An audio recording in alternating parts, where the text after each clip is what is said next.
با این 4 تا طعم جدید اومدیم یه نوآوری انجام دادیم، چون اینها رو من میخوام بهتون مثال بگم بچه‌ها که ببینید تو دنیای واقعی چه اتفاقی میفته. اومدیم ماشینالات کشاورزی بهشون فروختیم، چیزی که تو خود ایران داره تولید میشه، به وفور هم وجود داره. چون توی تولید آدامس که ما حرف اول رو نمیزنیم، اما در تولید زعفران ما حرف اول رو میزنیم. به نام خدا، خیلی خوش اومدید به وبینار امشب. من رضا عبدالله نام هستم، به همراه دوست خوبم امیرعلی جان مقدم. امشب میخوایم یک سری اطلاعات خیلی خوب بهتون بدیم در حوزه معرفی محصولات صادراتی سودآور در سال 2026.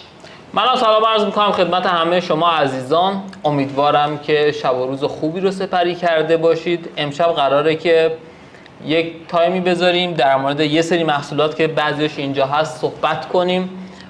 محصولاتی که واقعا سودآور هستن، محصولاتی که میتونن به شما تو سال 2026 حاشیه سود خیلی خوبی بدن. از روش‌های بازاریابی صحبت میکنیم، از اینکه این محصولات رو ما چطور بتونیم به دست بیاریم، تامین کنیم، قیمتاش به چه صورت است. همه اینها رو قرار با هم دیگه صحبت کنیم در موردش. آره، حالا بگیم چرا اصلا سال 2026 یه سری محصولات قرار سودآورتر بشن. دلیل اصلیش این تغییر ترندها در هر سال هست. بنا به اتفاقاتی که تو سالیان مختلف میفته، چند تاشو حالا توی مسیر بهتون میگم، بنا به کدوم ترند میگیم چه کارهایی انجام بدید، باعث میشه یه سری محصولات چند برابر سودآور بشن. بعضی از محصولات همیشه هر موقعی که شما شروع بکنید سودهای خاص خودشون رو دارن، اما اگر یه سری محصولات رو تو زمان درستش انجامش بدین، میبینید سودآوریش بیشتر میشه. یکی از بحثایی که حالا قبل از اینکه شروع کنیم الان خیلی ترند و داغه، بحث کارت‌های بازرگانی که خیلی الان ترسیدن. بله. میگن آقا کارت‌های بازرگانی داره جمع میشه، ما چیکار کنیم؟ ما که نمیتونیم کار کنیم. توی این شرایط حرف من اینه دوستان، شما اول باید کار خودتون رو کامل انجام بدید. یعنی باید توی همین حوزه تا قسمت ارسال محصول برسید، بعد به فکر کارت بازرگانی باشین. مشکل اینه که خیلی از وقتا شما متوجه نیستید که اصلا نیاز نداریم به این کارت بازرگانی، حداقل تا وقتی که 1 کانتینر، 2 کانتینر، 5 کانتینر سفارش داشته باشید. آره، منظور شما شاید یه جورایی اینه که به ترتیب اولویت بیایم این کار رو انجام بدیم. هنوز که محصول انتخاب نکردین اصلا دلیل نداره به فکر کارت بازرگانی باشین. شاید کارت بازرگانی برای شما 6 ماه آینده، 1 سال آینده نیاز بشه و تا اون موقع کلی قوانین عوض میشه. همین الان تا 1 ماه پیش همه درگیر بسته شدن کارت بازرگانی بودن. 2 هفته پیش یهو خبر اومد که آقا محصولات کشاورزی ملغا، میتونن هر کاری انجام بدن. این اتفاقات همیشه و طی زمان میفته. مهم اینه که تو اون لحظه بهترین کار کدومه. آره، و یه موضوع دیگه هم هست که خیلی تشنجیه، چون هر جا ما رو گیر میارن از همون سوال میپرسن، اینجا ما رو ول نمیکنن. بحث حواله زدن و نمیدونم بحث قیمت دلار و طلا و اینجور چیزا. دوستان من همیشه میگم آگاهی مهمترین چیزیه که ما داریم. بله. تقریبا ما از فکر میکنم 1 ماه پیش توی کانال تلگرام گذاشتیم این موضوع رو که دلار و طلا اصلا رکورد میزنه و نرخ‌های جدیدی رو توش ما خواهیم داشت و این اتفاق رو دارید مشاهده میکنین. امشب که داریم با هم صحبت میکنیم طلا هولوش 14 میلیون و 200 هستش و دلار 135 تومان داره تارگت میکنه. ما اینو میدونستیم. بازرگانی که اینها رو ندونه یا متوجه روند بازار نشه همیشه دچار چالشه. یعنی یه زمانی شما میای توی این کار شروع میکنی این کار رو انجام دادن، اما روندها و کلان روندها رو وقتی نمیشناسی دچار مشکل میشی. ما الان توی جلسات مستر کوچ داریم همین کار رو انجام میدیم دیگه. دقیقاً قیمت گذاریای محصولمون همین الان بر اساس دلار 150 تومان داره محاسبه میشه. ما گذاشتیم برای اونجا که ببینیم چه اتفاقی میفته، که دیگه درگیر نباشیم حالا افزایش نرخ خورده، چون مشتری خارجی خیلی متوجه نمیشه ایران درگیر ابرتورمه یا درگیر تورمه. ما 1 بار این کارو انجام میدیم، بعد از 150 باز میریم تارگت بعدی. آره، ان شاءالله که نرسیم. آره، اما خب پیش بینی ها از همین الان داره بهمون میگه تا پایان سال چه اتفاقی میفته، سال آینده چه اتفاقی میفته. و اون عزیزانی که هنوز درگیر اینن که خب اوکی ما با ریالی حال میکنیم، اتفاق خاصی نمیخواد بیفته، ما که بدبخت شدیم دیگه از این بدتر چی میخواد بشه، نه هنوز اتفاقی نیفتاده. میشه خیلی شرایط سخت‌تری رو تجربه کرد. امیدوارم که به اون شرایط نرسیم، در حالی که اعداد ارقام چیزای دیگه دارن نشون میدن. خب از بحث خارج نشیم به نظرم. بریم سر وقت شکار سود صادراتی. ببینیم تو سال 2026 چی کار باید بکنیم، دقیقاً چی کار باید بکنیم. اگر لطف کنین اسلاید رو بیارین ممنونتون میشم. یه موضوعی که وقتی میخوایم یک سود صادراتی خوب داشته باشیم باید توجه کنیم بهش اینه که ایجاد ارزش افزوده بالا داشته باشیم. یعنی یه چیزی تولید کنیم که ارزش افزوده بده. مثلا شما اگه داری خرما صادر میکنی، خرمای معمولی که همه دارن صادر میکنن. آره یک سورپرایز خیلی خوبی هم داریم در مورد همین خرما، چون یه سری مناطق هست انقدر دیگه اون خرما ضعیفه، خیلی حتی دارن نخل ها رو میزنن و ما میتونیم به جای نخل یه میوه دیگه، یه درخت دیگه رو اونجا بکاریم که خیلی جذاب تره. اصلا این محصول حالا یکم راهنماییش بکنم تو آمریکا داره تولید میشه و کشت میشه. حالا قرار بهتون بگیم چه اتفاقی میفته. یکی این موضوع دیگه که اوکی توی محصولات پایه‌ای انقدری رقیب زیاده که شما عملاً به عنوان پایه ورود نمیتونی وارد بشی. اون محصولی که یه ارزش افزوده داشته باشه، یه حرفی برای گفتن داشته باشه، تازه میتونه بازی شما رو شروع کنه.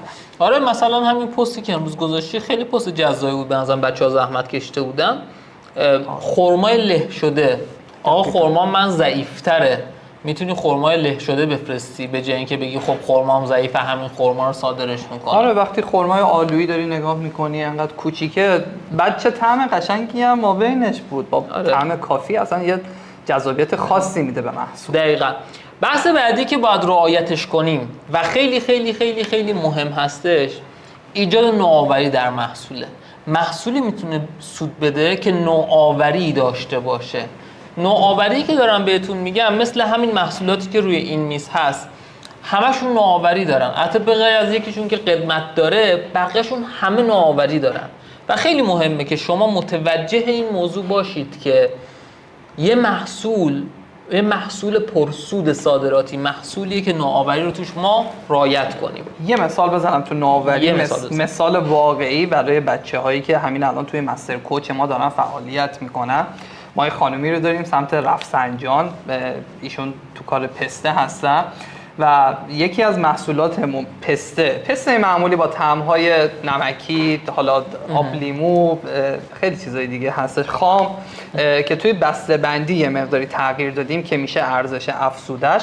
اما 4 تا طعم جدید هم ایجاد کردیم که دیگه نباید بگم دیگه، اینا جزء رموز کاره، که با این 4 تا طعم جدید اومدیم یه نوآوری انجام دادیم. علاوه بر اون بسته‌بندی جذاب، این طعم جدید رو داریم و همین الان داریم به بازار عمان ارسال میکنیم. دقیقاً. خیلی وقتا نمیشه دیتاهایی که داریم رو بدیم به واسطه اینکه ما خودمون تو دل کاریم و یه سری تعهدات داریم نسبت به بچهای مستر کوچ، به کارخونه‌هایی که داریم راهنماییشون میکنیم و اگه بخوایم دیتاهاشون رو بدیم عملاً حرفه‌ای نیست این کار. ولی خب وقتی شخصی سازی داریم میریم جلو با کارخونه، با شرکت، شرایط بچه‌ها خیلی متفاوته. ما به جزئیات خیلی زیادی توی اونها توجه میکنیم چون کلا متفاوت میشه اون کاری که داریم انجام میدیم. و بریم سر وقت سومین آیتمی که به درد صادرات پرسود میخوره، بهمون سود بالایی میده، کشف بازارهای جدید. خیلی وقتها ما بازارهای جدید رو درست نمیشناسیم. یعنی نگاه میکنی همه رب دارن میفرستن روسیه، خب منم رب رو میفرستم روسیه، همه کیوی روسیه. یه چیزی ترند میشه توی کشوری، همونجا میخوایم بفرستینش، ولی به جاش میتونی رب تک نفرش کنی، یه چیزی که همین الان تو ایران هم زمینش خیلی کمه، رب تک نفره، و صادرش کنی به کشوری مثل امارات، به کشوری مثل عمان. این میشه اون کشف بازارهای جدید توی محصول صادر با خلاقیت و نوآوری. اگر اجازه بدید من یه مثال دیگه بچه‌های مستر کوچمون، چون اینها رو من میخوام بهتون مثال بگم بچه‌ها که ببینید تو دنیای واقعی چه اتفاقی میفته. یعنی از افرادی که با من اومدن مستقیما صحبت کردن و طی مشاوره هایی که بهشون دادیم طی دوره رسیدن به این محصولات. ببینید همین الان یه عزیزی داره محصول لواشک، خب لواشک شکم خاصه، نمیتونم دیگه در مورد خاصیش بگم، همین الان داره توی گلوبال ویلیج امارات که بهتر بگم دبی داره میفروشه. یه فروشگاه خوبی هم گرفته اونجا، خیلی کارهای جذابی داره انجام میده. اومده پیش من که بازارش رو ارتقا بده، میگم اصلا شما نباید این محصول رو سمت امارات قفل کنی خودت رو. دقیقا. همین الان داریم بیزینس پلنش رو می‌نویسیم. برای کجا؟ برای بازاری مثل مراکش، برای بازار آفریقا. چرا؟ چون از لحاظ طعمی آفریقایی‌ها اون طعم رو دوست دارن، میپسندن. از لحاظ اعتمادی چون پایگاه توی امارات هست، اون بازار جدید هم برامون اوکی میشه، فروش خیلی بالایی داره و طرف اصلا گیر کرد. وقتی بهش گفتم بابا تو اصلا نباید اینجا باشی، باید بری اونور، گفت راست میگی، من به این موضوع اصلا تا حالا فکر نکرده بودم. آره. و به همین صورت بیزینس پلنش رو نوشتیم، داریم الان شروعش میکنیم دیگه. مثلا مثل یکی دیگه از کوچان هی داریم مثال میزنیم آره. که دارن عود صادر میکنن بچه‌ها. یک خانوم داره عود صادر کنه و خودش اول میگفت فقط بریم امارات، اما حتی با شرایط تحریمی ما کاری کردیم براشون که ایشون دارن توی انگلیس و جاهای دیگه هم ارسال میکنن عودشون رو و عودای خیلی خاص و لوکس و لاکچری دارن، یعنی تو ایران جزو دسته‌های خیلی گران حساب میشه که شاید اصلا خیلی نخوام برن سمتش. آره من یه شرکت مشابهش دیدم تو ایران که اونم اومده بود مصاحبه. آره که از مستر کوچامون هستش. میخوام اینو بگم مهم نیست محصول چیه، مهم اینه که توش یه نوآوری داشته باشی، یه خلاقیتی داشته باشی یا یه کشور جدیدی براش پیدا کنی. مثلا کشورهای آفریقایی الان نوظهورن و خیلی جذاب هستن. اگر بخوایم توی کشوری صحبت کنیم، کار کردن با کشورهای آفریقایی، درسته ما چالش داریم، تحریمیم، یه سری مشکلات رو داریم، همه اینا قبول، ولی کشورهای آفریقایی به نظر من توی خیلی از حوزه‌ها پتانسیل خیلی بالایی دارن. از کجا بود نمایشگاه ما؟ اوگاندا بود، کجا بود داشتیم باشون صحبت می‌کردیم؟ تانزانیا داشتیم، اوگاندا داشتیم، خیلی آره کشور و خیلی جالب بود. ما اومدیم ماشینالات کشاورزی بهشون فروختیم، چیزی که تو خود ایران داره تولید میشه، به وفور هم وجود داره. بعد خیلی هم میگن آقا اصلا چی بفرستیم؟ آره مگه دستگاه میشه از ایران فرستاد؟ آره دقیقاً. این حوزه تخصص. ما دستگاه تولید نون فرستادیم به آمریکا، دیگه از این کار سخت‌تر وجود نداره. دستگاه چی بود، لیزر فرستادیم، حالا تازه اینجا مونتاژ شده بود. خیلی از این دستگاه ارسال شد. دستگاه میوه خشک‌کن، میوه خشک‌کن ما فرستادیم سمت اروپا، با اینکه دستگاه اونجا خیلی عجیب غریب‌تر و بهتره، اما ما از اینجا هم ارسال داشتیم. دقیقاً. لطف می‌کنین اسلاید رو بیارین. ما یکی از نمونه‌هایی که داریم شاید نزدیک به الان 1 سال داره با ما کار میکنه و من تا حالا فکر میکنم دومین باره توی این وبینارها، مجموعه وبینارهامون دارم مثال میزنم. خانم مرادیه. خانم مرادی یکی از این دخترایی هستش که رفت امارات، شروع کرد به کار کردن و در حال حاضر که داریم با هم صحبت میکنیم توی تجارت خودش خیلی عالی عمل کرده. یعنی توی مشاوره هایی که داره با ما انجام میده و میاد جلو، علاوه بر این که الان واردات لپتاپ استوک رو داره انجام میده که ما استاپش رو زدیم در حال حاضر، شاید خیلی‌ها بگن آقا من وقتی دارم یه محصول صادراتی کار میکنم صرفا باید رو همین تا آخر کار کنم. نه اینجوری نیست عزیزانم. وقتی گرای بازار رو داری نباید اینجوری بری جلو. وقتی مشاور داری، وظیفه من اینه که بهترین پیشنهاد رو بدم. اصلا شما شاید 3 سال داری توی لپتاپ استوک کار میکنی، سال 4 میگم آقا لپتاپ استوک داره بازارش خراب میشه، سرمایه‌ات رو جمع کن بکش بیرون، میریم توی حوزه دیگه. ایشون تقریبا 1 سال توی لپتاپ استوک وارداتش کار کرد و همین تقریبا 1 ماه و نیم پیش ما بهش این سیگنال رو دادیم که فقط پولش رو تو بازار جمع کنه و دیگه از این حوزه خارج شده و الان داریم واردات ماچا رو انجام میدیم براشون. سرعت تغییره و این تغییرپذیری این دختر فوق‌العاده است. اینکه راحت میپذیره آن چیزی که سود داره و من باید توی حوزش تغییر کنم و برم جلو. یکم مشکلات ما با خیلی از عزیزان اینه که تک‌بعدی به یه قضیه نگاه میکنن.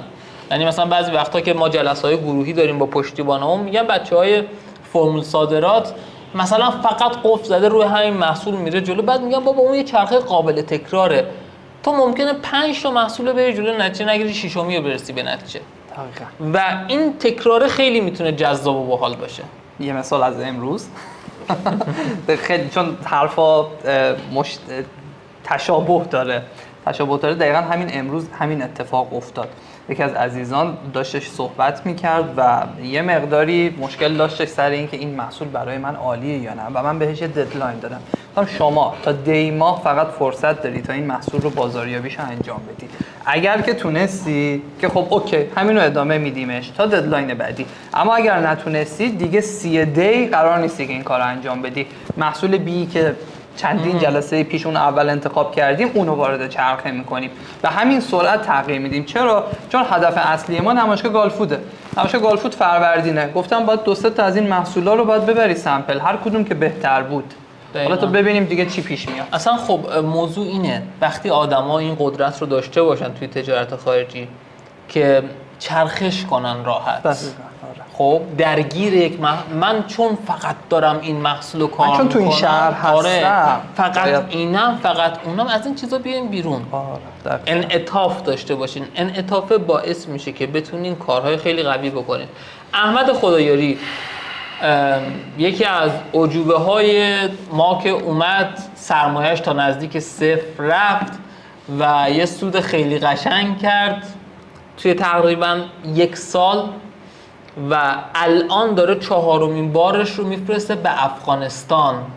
چی میفرسته؟ شلنگ فشار قوی آب، یه محصول کاملا معمولی با تقریبا 500 میلیون تومان شروع کرد. 500 تومانش نزدیک 0 شد. فکر میکنم الان با کاری که داره جمع میکنه تو 4مین باری که داره میفرسته یه چیزی هول و هوش 1.5 میلیارد فقط سرمایه‌اش شده.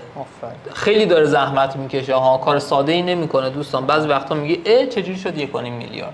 به این سادگی‌ها که فکر میکنید نیست، اما پاش موند، تمام سرمایه‌اش رو گذاشت. من نمیگم کسی این کار رو انجام بده، این آدم دوست داشت، میتونست و این کار رو انجامش داد. پایه‌های این کار رو داشت.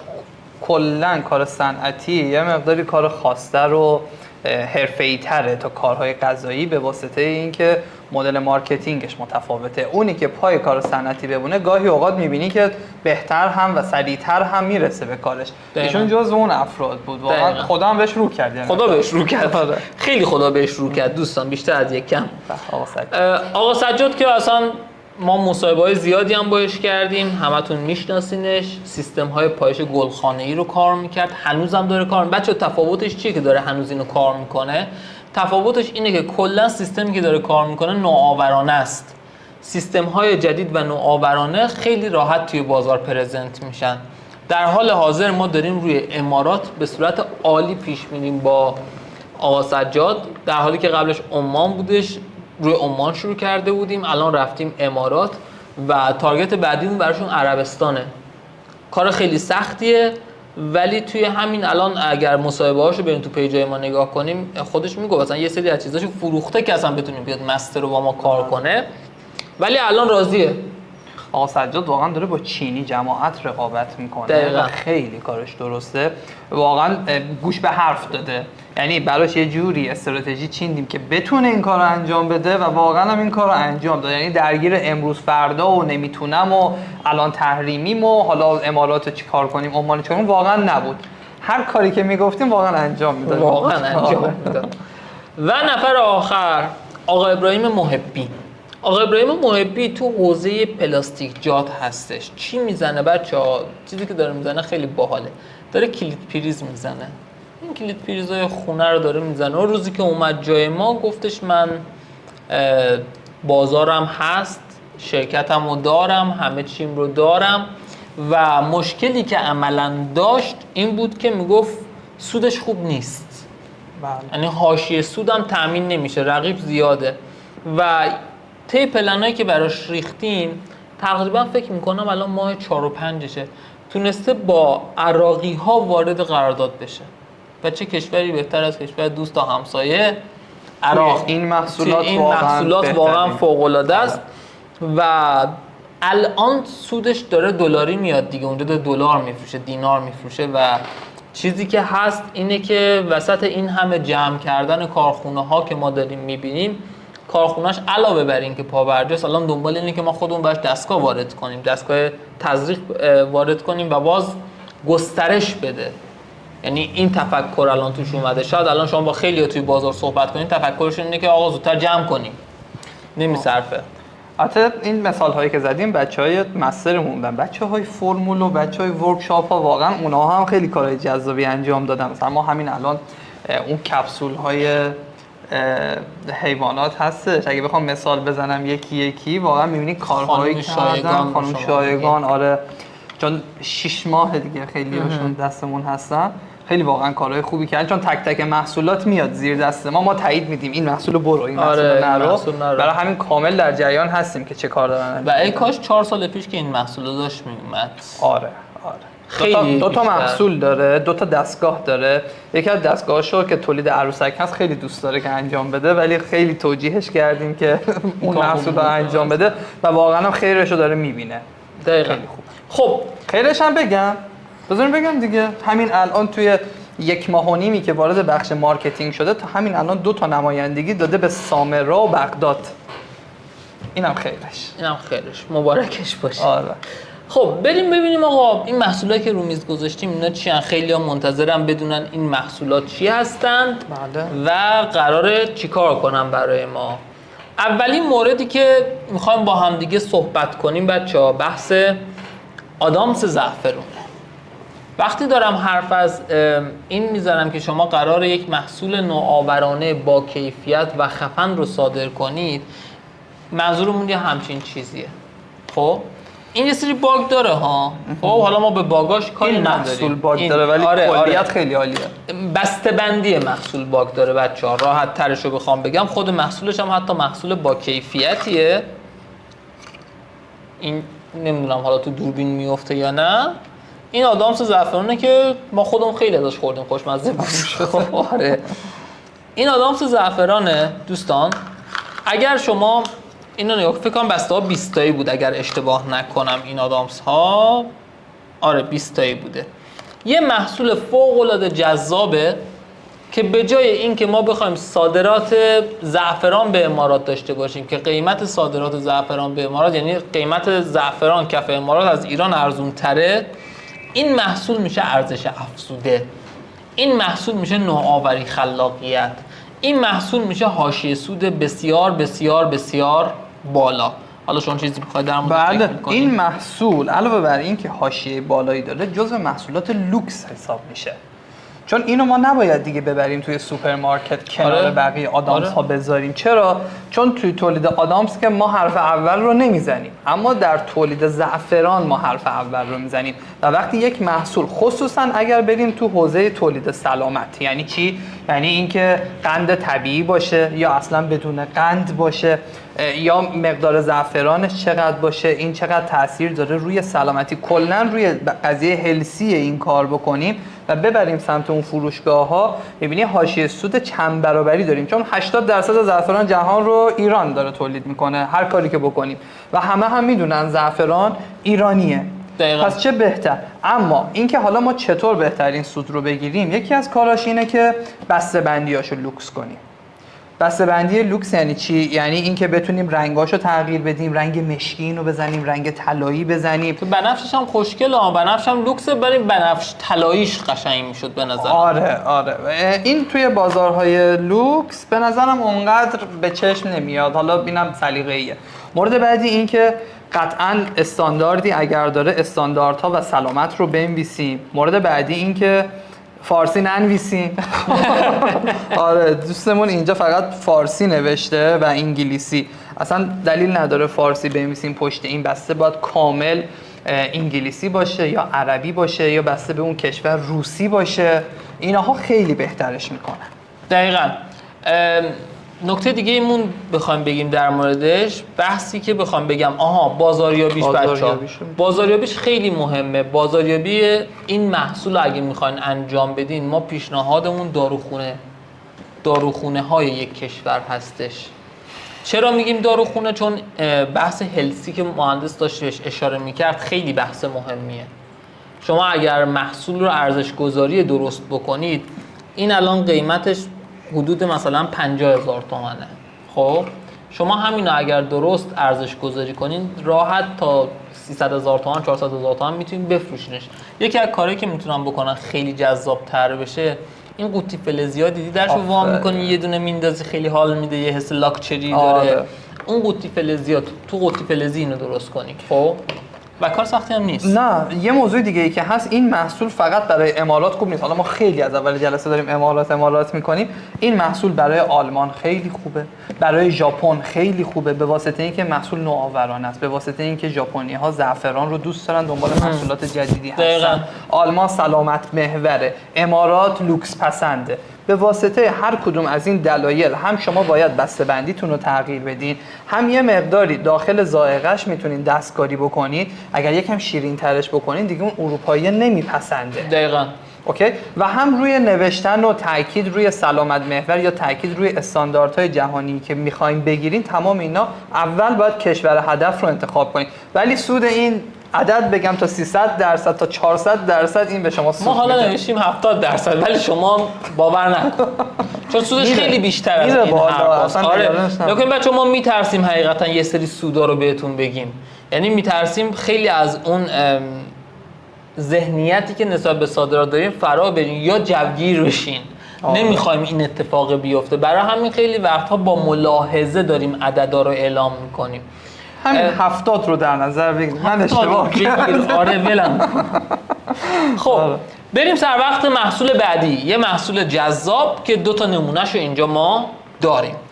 بحث چاشنی‌های ترکیبی بچه‌ها. نگاه کنین، این یه چاشنی ترکیبیه، این یه چاشنی ترکیبی دیگه است و این هم یک چاشنی دیگه است. 3 مدل چاشنی ترکیبی داریم که خیلی زیادن، یه خانواده‌ان که روی کل این میزو پر کنیم هنوز تموم نمیشن و کارهای خیلی باحالی میشه باشون انجام داد. یه توضیح در مورد چاشنی ترکیبی بدم که منظور چیه. ایران به واسطه اینکه یکی از بزرگترین تولید کننده های گیاهان شارژر انداخت راحت ترسیدم سبزیجات و گیاهان دارویی هستش. همه میگن آقا بابونه بفرستیم، استخوان بفرستیم، گل گاو زبون بفرستیم، هر چیزی، چای سبز بفرستیم. اما وقتی که کار رو ترکیبی میکنی، ارزش افزوده میدی، این چیه؟ چاشنی فلفل سیاه و سیر. 2 تا محصول الان توی سیر، توی ادویه‌جات یه تقاضای خیلی زیادی سمت کشور روسیه هستش و من توی وبینار قبلی قول دادم، گفتم روی میوه فریزرهای هر کی هر چقدر که داره من ازش تضمینی خرید میکنم. روی این هم میخوام همچین حرفی بزنم، چون ما همین الان این محصول خودمونه حقیقتا و داریم این کار رو انجام میدیم. همین الان داریم بازاریابیاش انجام میدیم، داریم میفرستیم. چاشنی ترکیبی با مدل‌های متفاوت، بسته‌بندی‌های مختلف، از سیر خشک شروع کردیم، پیاز خشک شروع کردیم، سیفی خشک شروع کردیم، مخلوط سیفی خشک. من یه چیزی وسطش استاپ بزنم بچه‌ها، همه اینا از دمنوش شروع شده ها. پای روسیه کم کم داره اینجوری باز و گسترده میشه. مخلوط سیفی خشک رو شروع کردیم، بازاریابی، تمام اینا هست. یعنی هر کدوم از ایناهایی که من گفتم هر عزیزی میتونه با کیفیت. بزرگترین مسئله این میدونی چیه؟ این دوام در تولیدش مهمه. یعنی اگر داری این رو با ترکیب 50-50 میزنی فلفل و سیر رو، همیشه همین رو باید تولید کنی با همین کیفیت، با همین دانه بندی. اگر داری گرانول تولید میکنی، این گرانول سایزش نباید میل بزنه بین بقیه تولیداتت. دقیقاً مثل الان محصول دیگه هم داریم میفرستیم بگم بفرمایید. آره مثلا ما گرانول املت داریم بچه‌ها میفرستیم الان. خب شاید اصلا نشنیده باشید یا یه چیز خیلی عجیبی براتون باشه. تو سوپ هم کار. آره تو سوپ هم کاربرد داره ولی خب بیشتر برای املت استفاده میشه و این رو ما پدرمون در اومده تا کارخونه ای رو توی ایران پیدا کردیم که تونسته دستگاهش گرانول یک سایز بزنه. یعنی گرانول همه سایز یکی باشه و فقط بتونیم تو ترکیبش کار رو انجام بدیم، ولی خب داریم این کار رو هم انجام میدیم و حاشیه سود داره. میخوام اینو بهتون بگم، انقدر دنیای صادرات و واردات گسترده هست و میتونید روش کار کنید که اصلا ته نداره، واقعا ته نداره. هر چقدر بخواید میتونید کار کنید. یه بحث دیگه هم خیلی مهمه، این که تاکید داشته باشین روی ارگانیک بودن این محصولات. شارژر منو و بعد از اینکه قرار است ارگانیک اینها تولید بشه، یه چیزی گفتم من ذهنم پرید. شارژر. آره این شارژر خوب جواب نمیده. جوابتون نداد. آره داشتم اینو میگفتم که یکی آسیاب یک نواختش بود. بذارین بچه‌ها فکرم برسه بهش. گیر کردم واقعا. آره بحث ارگانیک بودنش بود، بحث سلامت محورش بود و بحث استانداردها بود که می‌خواستیم در موردش بگیم. اینها ترکی دنده خدا جان به جان. آره ما نمیدونم چه اتفاقاتی امشب میفته. امشب شب عجیبی. آره بحث استانداردهایی هستش که بتونیم از اینا بگیریم. ببینید این الان مخلوطی که داره، اولا که درصد داره چند درصد، دو اینکه بحث نمکش هم خیلی مهم میشه. کشور اروپایی اصلا نمک نباید بزنید، کشورهایی مثل روسیه اصلا نمک نباید بزنید، کشور امارات خیلی کم نمک، یک کوچولو فلفل. اگر سمت پاکستان و هندوستان، حالا هندوستان اینا کمتره ولی پاکستان هستش، تا میتونید فلفل بزنید، تندش بکنید. آره ذائقه هر فرد، هر کشور بخوام بگم خیلی اهمیت پیدا میکنه توی این محصول. ما واقعا برای هر کشور داریم نوع بسته‌بندیش رو تغییر میدیم، داخلش رو داریم درصداش رو تغییر میدیم. یه واحد آرندی اصلا درست کردیم، واحد آرندیمون الان کرجه و داره تک تک اینها رو تولید میکنه. میگیم بنا به این کشور، بنا به این ذائقه و بنا به این سطح مردمی که میخوایم واردش بشیم این محصول رو تولید کنیم. دقیقاً. یه موضوع بگم در مورد فروش و بازاریابیش. بچه‌ها ما حقیقتاً یکم چون لولا که تغییر میکنه شما جرأت میکنی از روش‌های دیگه هم استفاده کنی.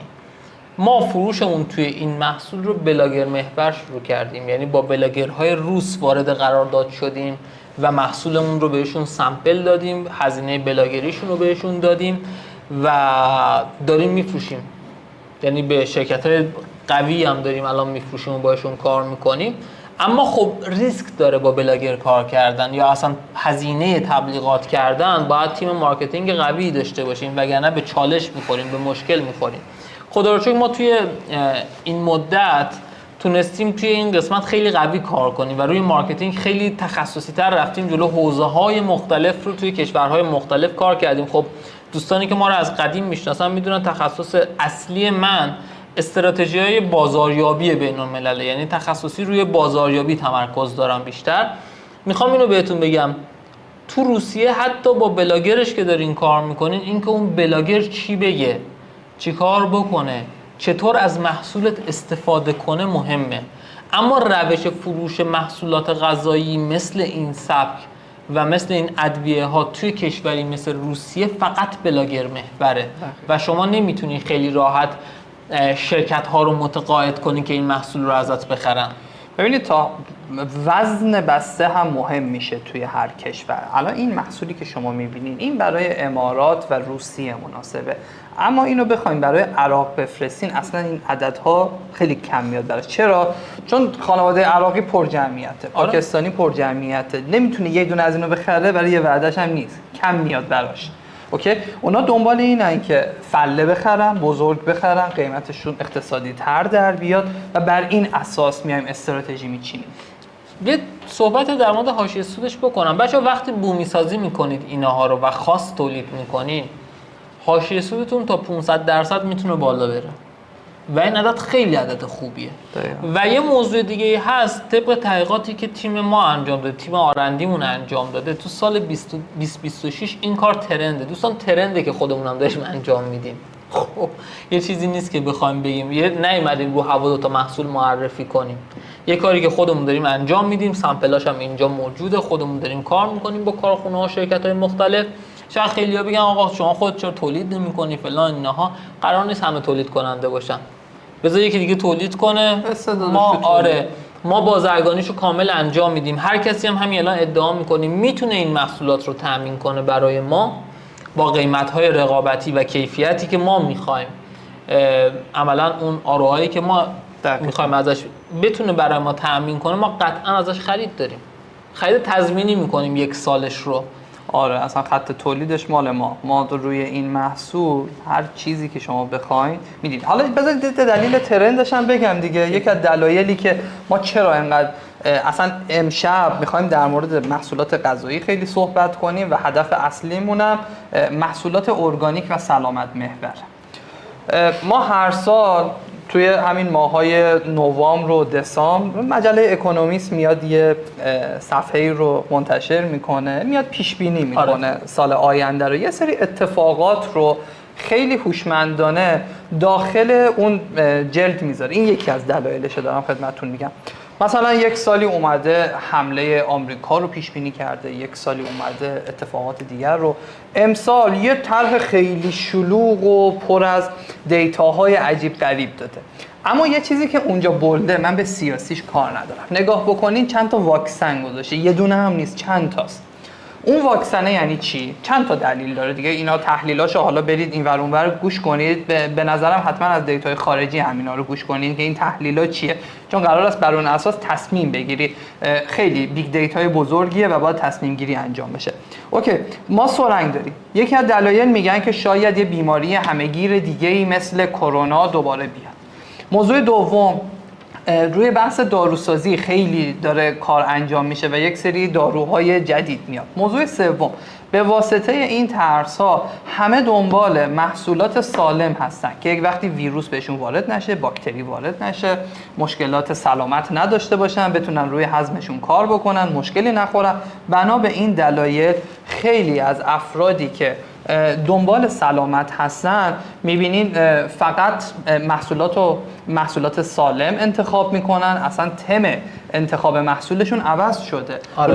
روغن صنعتی، روغن‌های آفتابگردان دیگه استفاده نمیکنن. خیلی از این کارها این دنبال کنجد و زیتون و اینجور چیزا الان. خیلی از اینها رو شما تا 2-3 ماه آینده خواهید شنید. حالا ما از همین الان میگیم. اصلا همین الان یه چیز دیگه هم بگم، اگر توی اینا نبود توی لیست محصولات، کسی میتونه روی روغن زیتون و روغن کنجد کار کنه، شک نکنه که بازار 2 سال آینده جهان روی این دوتا میترکه. بله. خب و خیلی خیلی میترکه. توی ایران هم داریم، مشکلی هم برای صادراتش انشالله که نیست. واقعا چیزایی که من دیده بودم. روغن زیتون هم گفتی؟ زیتون و کنجد رو گفتم. آره عالیه.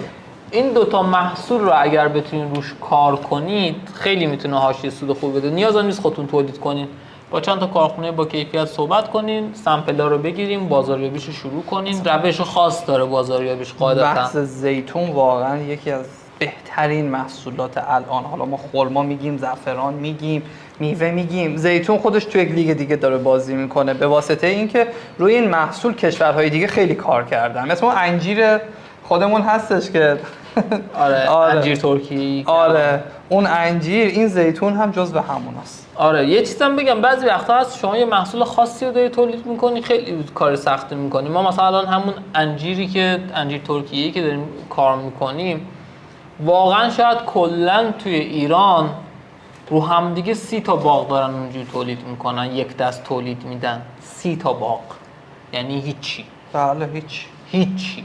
خب و خیلی وقتا آدم فکر میکنه که بره از ترکیه بخره، خیلی به نفعشه. بله. که بخواد بره اصلا همونجا تولیدش هم بکنه، تو منطقه آزاد بیاری تولید میکنی میفرستی بره. بچه اون محصولی که دیدید محصولیه که از این سمت خرید میشه، میره یه جا بسته بندی میشه. اما یه بیزینس کناره هم داریم ما، اونم این که از کویت هم داره این کار انجام میشه. به واسطه چی؟ به واسطه اینکه خرید از ترکیه راحت تره، توی کویت بسته بندیش راحت تره. تمام این اتفاقات رو رقم زدیم. یعنی یه سری محصولات داره از ایران میره، یه سری از محصولات داره از کویت میره و این دوتا محصول باعث میشه ما هر بازاری که دلمون بخواد رو بگیریم. یک بازاری که درگیر تحریم نیستیم از این سمت، اون بازار دیگه از اون سمت دیگه. خیلی از این اتفاقات زدیم، حالا اینا دیگه بازش نکنیم. خب یه محصول دیگه که خیلی باحاله. کدوم دور ببینیم بچه‌ها؟ یه محصول دیگه که خیلی باحاله، سورپرایز و آره جذابه. گفتیم دیگه چرا داریم روی این تم بایتون صحبت میکنیم. برای اینکه 2 سال آینده رو ما داریم پیش بینی میکنیم. میوه نخل اره‌ای شاید اصلا تا حالا نشنیده باشین. یه همچین چیزیه میوه نخل اره‌ای، همونطور می‌بینین توی تصویر شاید براتون زیاد نباشه. عمدتاً این توی جنوب آمریکا این میوه رشد میکنه. اما توی ایران در حال حاضر یه سری گلخونه و کشاورز شروع کردن به تولیدش و این تولیده به ثمر نشسته. چند سالی هست داره تولید میشه، الان توی ایران موجود داریمش. بله. یک کم محدودیت داره ولی موجود هست. مهمترین داستانش بازارهای سلامت محور این محصول. کاربردش میگی یا بگم؟ بگو دیگه. بگم. کاربرد این محصول اولا غذاییه، یعنی به عنوان همینجوری خوراکی هم خورده میشه. حالا خیلی هم خوشمزه نیست، من که خوشم نیومده ولی خب آره ولی استفاده میکنم. موضوع مهمتر بحث داروییه و مکمله غذاهای سلامت محور. یادتونه اول جلسه گفتم یه سری از نخل‌ها دیگه به درد نمیخوره. شما اگر که نخل‌ها رو بذارید کنار و از این میوه بکارید، این خودش یه مدل نخله دیگه. نخل اره‌ایه که پایش از سمت آمریکا اومده توی ایران و ایران هم بار گرفته، صرفا آزمایشی نیومده. اگر بتونید این رو بکارید، خصوصا کجا مناطقی مثل سیستان و بلوچستان که خرماهای تقریبا از کیفیت معمولی تری برخوردار هست، میتونید اینو جایگزین بکنید. حالا بعضی از اینا میگن آقا ما نخلمون چندین ساله، اون جاهایی که هزینه بره منظورم نیست، جاهایی که دیگه میدونید عمر نخلستان تموم شده دیگه باید تغییرات بدیم یا به درد نمیخوره، مثلا یه جای دیگه هست، گوشه کناری هست، یه زمینی هست، این محصول رو شروع کنید. بسته بندیاش خیلی عجیب غریبه، یعنی شما اینو جذابیتش اینه که تو بسته بندی تم دارو بذارید، مثل مولتی ویتامین بتونید اینها رو بفرستید. آره واقعا عالیه. یه بحثی که توش هست بچه‌ها، این حجمشه. حجم پایینه و هزینه و سودش خیلی بالاه. یعنی نسبت به حجم پایینی که داره، مثلا این الان 50 گرمش مثلا 1 کیلوشو شما راحت فکر کنم 1 کیلوش الان دور و بر $50 $60 باشه. خیلی بیشتر از این. نه قیمتی که دارم آپدیت نیست روش قیمتم. 1 کیلو نه به نظرم، حالا منم الان متاسفانه چک نکردم، ذهن دقیقشو من ندارم آره چی هستش، ولی به نظر من همین هولوش $20. آره این که $20 میشه. خب دیگه 1 کیلوش خیلی دیگه. آفرین. آره دیگه 50 گرمه. آره ولی یه موضوعی هست این وسط که چالش ساز و اونم چیه؟ بحث آزمایشگاهه. معمولا به واسطه اینکه ما هنوز به نرم استانداردهای جهانی نرسیدیم توی این محصول، توی آزمایشاش مشکل داریم. یعنی روی این موضوع باید خیلی دقت کنین. اگر دارین روی این حوزه کار میکنین، یک، روی عصاره هاش کار کنید. عصاره هاش فوق العاده میتونن باشن. نکته دوم بحث آزمایشگاهیشه که خیلی مهم میشه. آزمایشگاهاش معمولا اگه اروپا میخوایم بفرستین که باید FDA داشته باشین که اون اصلا چون تحریمی و داستان و اینجور چیزا خیلی کار سختیه بخواین این کار رو بکنید. اما اگر بخواین سمت امارات بفرستین که هاب اصلی منطقه ما هست، هاب اصلی خاورمیانه محسوب میشه که بعد از اونجا ری اکسپورت بشه بره، اون شدنیه. اما باز هم آزمایشاتی داره که آزمایشاتش ریزش رو باید انجام بدین و سموم و یه سری چیزا رو نباید داشته باشه. آره بهترین بازار هدفش هم البته همون آلمان و ایتالیا و فرانسه هست به واسطه کارخانجات حوزه آرایشی بهداشتی و درمانی که وجود داره. این محصول اونجا کارایش بیشتره، ما اونجا رو پیشنهاد میدیم. امارات هم به عنوان هاب اصلی میتونیم پیشنهاد امارات بدیم. که میشه مقصد اول که دیگه بعدش ری اکسپورتش رو انجام بدیم. خب بعدی که میخوایم بگیم توی اینها نیست دوستان، نداریمش اینجا یکم آره چون سمپل ها دیر آماده شدش. بحث پروتئین گیاهیه. تو بحث پروتئین گیاهی شاید شنیده باشین، خب خیلی چیزا منبع پروتئین هستن، ولی الان در حال حاضر مکمل های پروتئینی خیلی ترندن و موضوع مهمتر مکمل های ترند هستند که سلامت محور باشند، مخصوصا برای ورزشکارها که به شدت پروتئین مصرف میکنند. حالا پروتئین گیاهی مثل چیه؟ مثل سویا، عدس، نخود، اینها میاد با هم ترکیب میشه و بسته به ترکیباتی که داره میتونه طعم‌های متفاوتی رو حتی به ما بده. آره این محصول جزو محصولاتیه که این هم باز هم میره تو حوزه سلامت محور، یعنی باید حواسمون باشه که داخل شکر نزنیم، مواد شیرین کننده نزنید، اصلا طعم این باید خالص باشه. دقیقاً. فقط پروتئینش باید زیاد باشه. برای ویژیتریان ها خیلی خوب میشه تبلیغاتش رو انجام داد. باز هم اینو نباید بریم سراغ سوپرمارکت ها بخوایم اینجوری فروش بی تو سی داشته باشیم. به نظرم باید بره حوزه بی تو سی که منظورم اف ام سی جی بود. بی تو سی چون باید انجام بده. آره باید از این سمت بره تو باز دوره توی فروشگاه‌های سلامت محور، حتی بلاگر مارکتینگ این تو هم جواب میده به واسطه اینکه شما حساب بکنید یه فردی که داره باشگاه میره و خودش کامل سلامت هست، حالا بزرگترین فرد رو بخواید مثلا حساب بکنید همین محصول رو کریستیانو رونالدو بخواد تبلیغ بکنه که توی سن 41 سالگی بیومتریک بدنش رو می‌بینیم 27 ساله 28 ساله مشخصه که کامل داشته سلامت مصرف می‌کرده. حالا اون خیلی هزینه‌اش زیاده، من خیلی دارم فضایی میگم، اما فکر کنید که اون فرد بگه من تغذیه‌ام 50% این محصوله، چند نفر خرید میکنن، چند میلیون نفر خرید میکنن، سر به فلک میزنن. اصلا گفتنی نیست.